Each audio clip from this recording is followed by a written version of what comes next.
If somebody shoots down one of the mysterious drones in eastern Colorado, they're going to be in a world of surely Erie town leaders can agree on how not to lose another $1 million. Actually, they can't agree about it. Colorado's getting a new congressional seat, but does this state have enough Republicans left to make the race competitive? And I've gone through a century of Colorado newspapers to find predictions about what the year 2020 would be like. Some are bonkers, and some are spooky accurate. Next. The growing frustration over the mystery drones each night in eastern Colorado has led to chatter that someone will shoot one out of the sky. Slow down, America. That is all kinds of illegal, with one exception that our Steve Steger found. It doesn't really make a lot of sense to go out and shoot something down because they're afraid of it or curious. A word of warning from each attorney I spoke to today. I would advise you to not go ahead and shoot down a drone. Don't have a quick trigger finger when you see those suspicious lights in the sky. There are federal laws that prevent the willful destruction or damage against an aircraft. So, Jared Greenberg is an attorney in Monument specializing in drone law. The FAA considers unmanned aircraft as aircraft the same way they consider manned aircraft that we would think of. Patty Arthur practices the same form of law in Salida. That carries a maximum sentence of up to 20 years in prison, so it wouldn't be real wise, even if you were law enforcement, say, for example, to shoot one of these things down. Both warn if you shoot, you could face a federal prosecution, and if not, a civil case for destroying an expensive piece of equipment.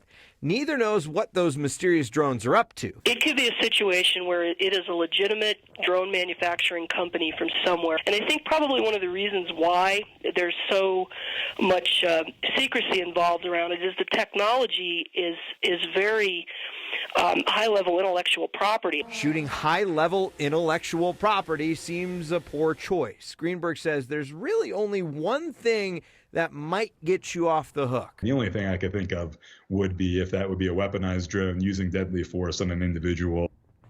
As for identifying those drones, the FAA just proposed a new rule requiring drones to broadcast tracking signals remotely to let federal, state, and local authorities know where they are and who owns them. Now the public has 60 days to comment on that before that could potentially become law. That won't help in this situation. As for now, the FAA is trying to investigate and figure out what the heck is going on. So, if I understand the loophole, you have to say, well, officer, it was coming at me. It was coming at me. And I thought it had a gun. Yeah. And you have to, prove Yeah. that it did. Yeah. That it had a weapon on it, not just, like, a camera. Uh-huh. So, yeah. I don't know. A lot of loud noises going off all around town tonight. I found out today that there are a ton of people who specialize in drone law. Yeah. Just because it's becoming such a big part of commercial business nowadays. Yeah. Everybody has a drone. That drone is somebody's property, so if you take it out, be prepared to answer for it. All right. Thank you, Steve. Republican Senator Cory Gardner has been a little tough to find lately, what with that whole impeachment thing going on, but the mysterious drones have brought him out in the open briefly. Gardner announced today that the FAA has started an investigation over the drones over eastern Colorado. I think we'll call it an eerie feeling, the nagging suspicion that you just lost $1 million taxpayer dollars. Town leaders in Erie are now arguing over how exactly the town managed to pay the wrong person $1 million for a bridge. The Erie Parkway Bridge is a real bridge, and a real construction company built it. But the town sent payment to a fake bank account. Some scammer filled out an online form, and the town did not confirm the information. $1 million was sent to a fictitious company, and the fact that that did not go through a number of higher level staff, and especially even the town administrator, is not okay, and we certainly need to make sure that that never happens again. No, I'm typically not a part of that. We have probably dozens of, if not hundreds of transactions that happen every day, from small things to big things. I sign off on approving large payments, but I don't corroborate the details of what happens in vendor changes. Town administrator, who you heard from second there, acknowledges that Erie did not follow its existing procedures in order to verify the payment. The finance employee resigned after that. Town administrator says the reason that they waited 55 days to tell taxpayers is because they were waiting on the criminal investigation as well as an insurance claim and just now decided that they had waited long enough. Erie insists they were not trying to bury the news during the busy holiday season. So Colorado is likely to get a new seat in Congress after the census next spring. But will it be a competitive House seat? Or is it just going to be a slam dunk for Democrats who have the most political power they've had here in generations? Here's Anusha Roy. Colorado voters elected 4 Democrats to the House of Representatives and 3 Republicans. Now that roughly 80,000 people have moved to the state over the last decade, the state could grab one more seat in the House. The question is, how will that influence the political balance? The highest rise in recent years of our registered voters have been unaffiliated. It is more likely than not going to be a Democratic seat given the recent politics and voting patterns by unaffiliateds in the state. James Mejia doesn't believe there are enough registered Republicans to hold another political seat in Colorado, but Kelly Maher said it depends how the district lines are ultimately drawn. One of the toss-ups and one of the questions is going to be, where is Douglas County going to go? Because Douglas County has always been very traditionally Republican. We're seeing a little bit of shift there. And then Colorado Springs also tends to be traditionally Republican, but we just really don't know how that's going to break up. But given the population growth, I would assume that it's going to be along the Front Range. The Republicans will want to protect the districts that they have, like District 4 in northern Colorado, that is a heavily Republican district. So it's hard to imagine them siphoning off some of that support to create a new seat. But the final answer won't come until the congressional district boundaries are redone and the seat is up for election in 2022. So the last time this happened in Colorado was in 2000. The seat ended up representing parts of Jefferson, Adams, and Arapahoe County. So at the time, it was split, a third Republican, third Democrat, third Independent. But then Democratic Representative Ed Perlmutter won that seat. That was more than a decade ago and has held that seat ever since, Kyle.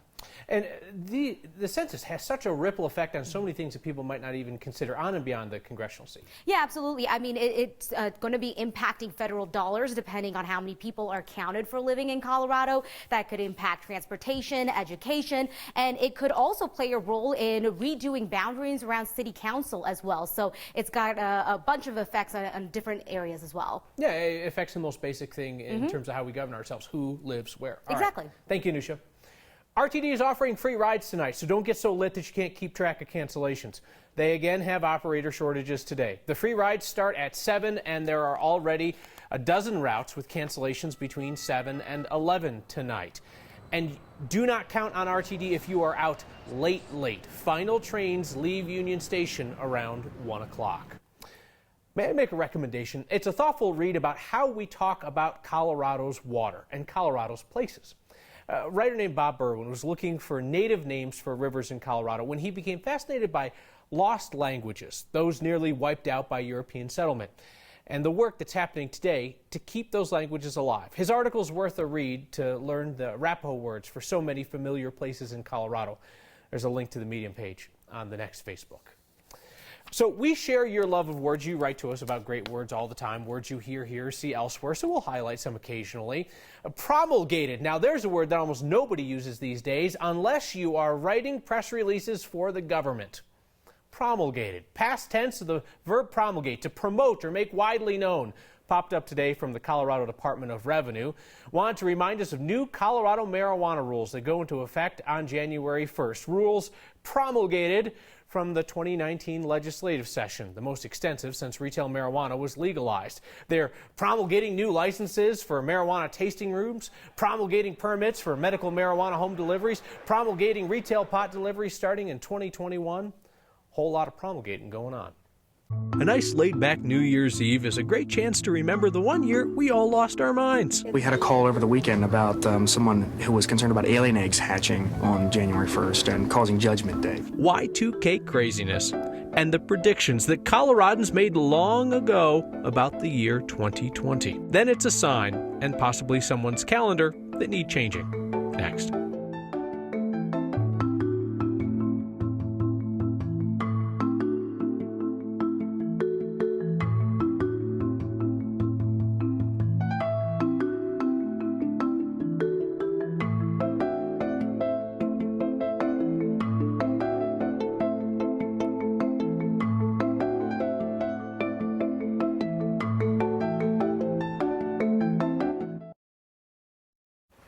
It's a sign that Next viewers' attention to detail is next level, because I never would have noticed on that busy roadwork sign at Bellevue and University, it includes an imaginary day. There is no June 31st, ever. Greenwood Village installed this sign, said, oh, yeah, we know, we're on it. We'll correct it. Second sign going up next week. If you ever see a sign that makes you do a double take, do share. Email next@9news.com or give us a shout with the hashtag HeyNext.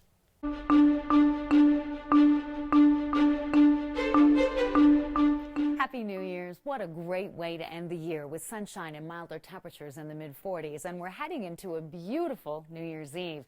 Fair skies, light winds, dry conditions, and temperatures not terribly cold, 32 degrees at midnight.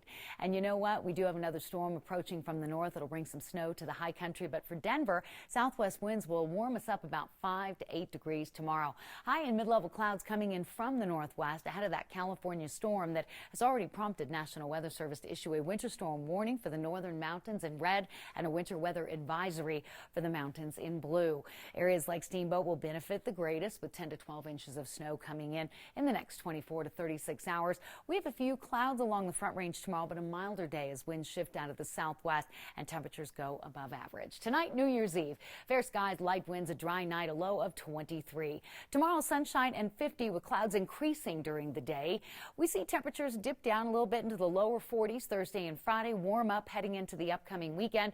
Low 40s forecast for early next week. So pretty quiet down here with snow up in the high country and decent travel for you to get up and get into some of that powder. Enjoy the evening.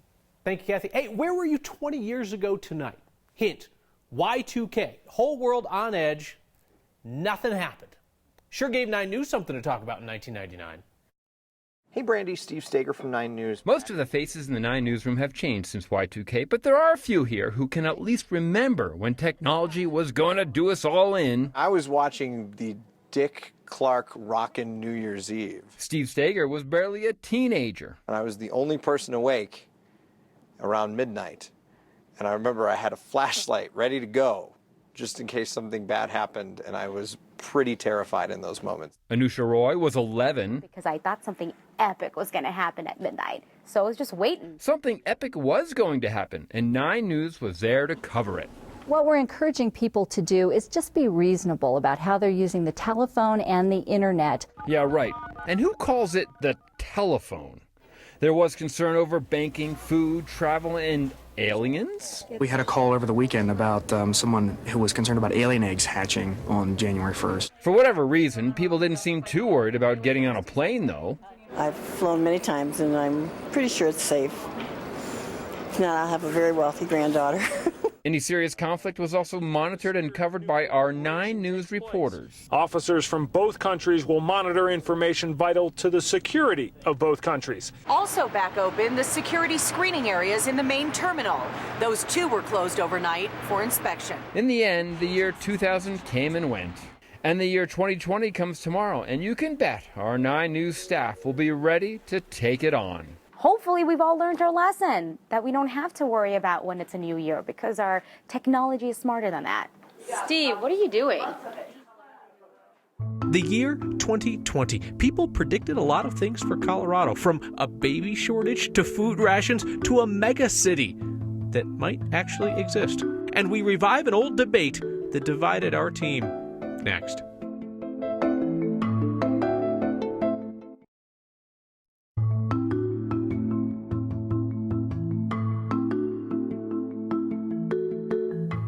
The year 2020 has always had this futuristic feel and sound. Even more than a century ago, people were predicting what life in Colorado would be like in the year 2020.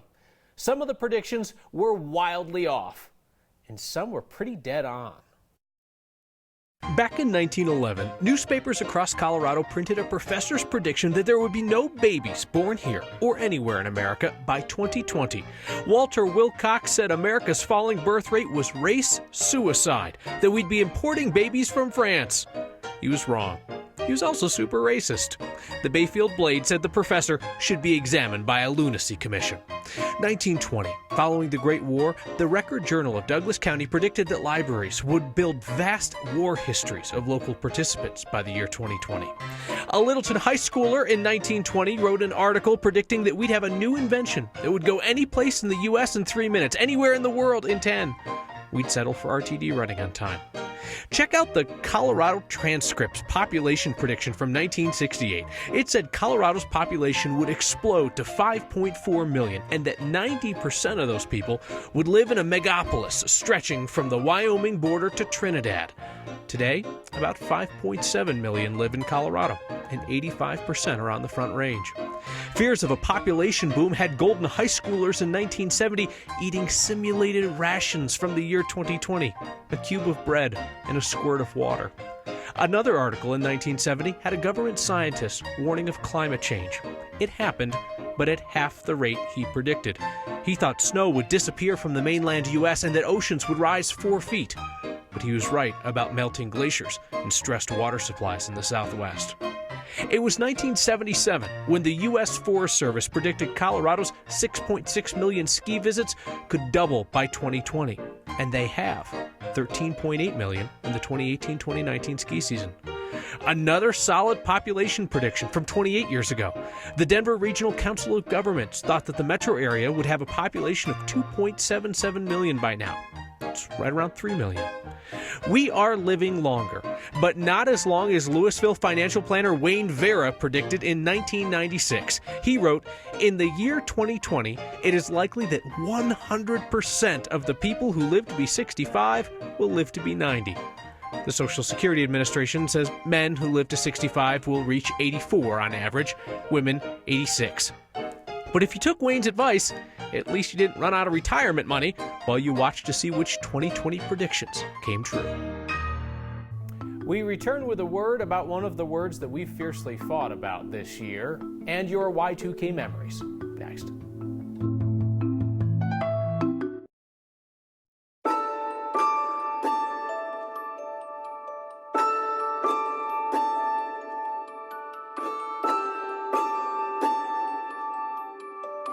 Best shoveling we've seen this year. Well, there has certainly been a lot of time well wasted on Next in 2019, like me and Steve Steger arguing about whether the term is legal eagle or legal beagle. Judge in the audience wrote in to say that I was right. It's legal eagle. But you know, we failed to consult Snoopy on this, and a viewer named Bobby Ann was putting up her Christmas ornaments when she noticed that it's legal beagle. So now essentially we have a toss-up. One can either go with the expertise of Snoopy or Adams County District Court Judge Patrick T. Murphy, who wrote to us on the official stationery to say it's legal eagle. You were telling me your Y2K story. Sherry Menke says she's working for IBM up in Boulder, had to man a command center in case of a Y2K disaster. Michelle Bryant said her dad was a computer guy. He went so far as he became a prepper. He boarded up the doors that night. Nyla Anderson was working in a bank, said she had to stay until midnight just to make sure that each and every computer clicked over correctly to the year 2000. I have thought about this all day. I was in high school at the time, take that for what you will, and I have absolutely no memories of Y2K. Megan says, I thought you would have been off tonight and missed the one appropriate chance to wear a black velvet jacket. See you next time.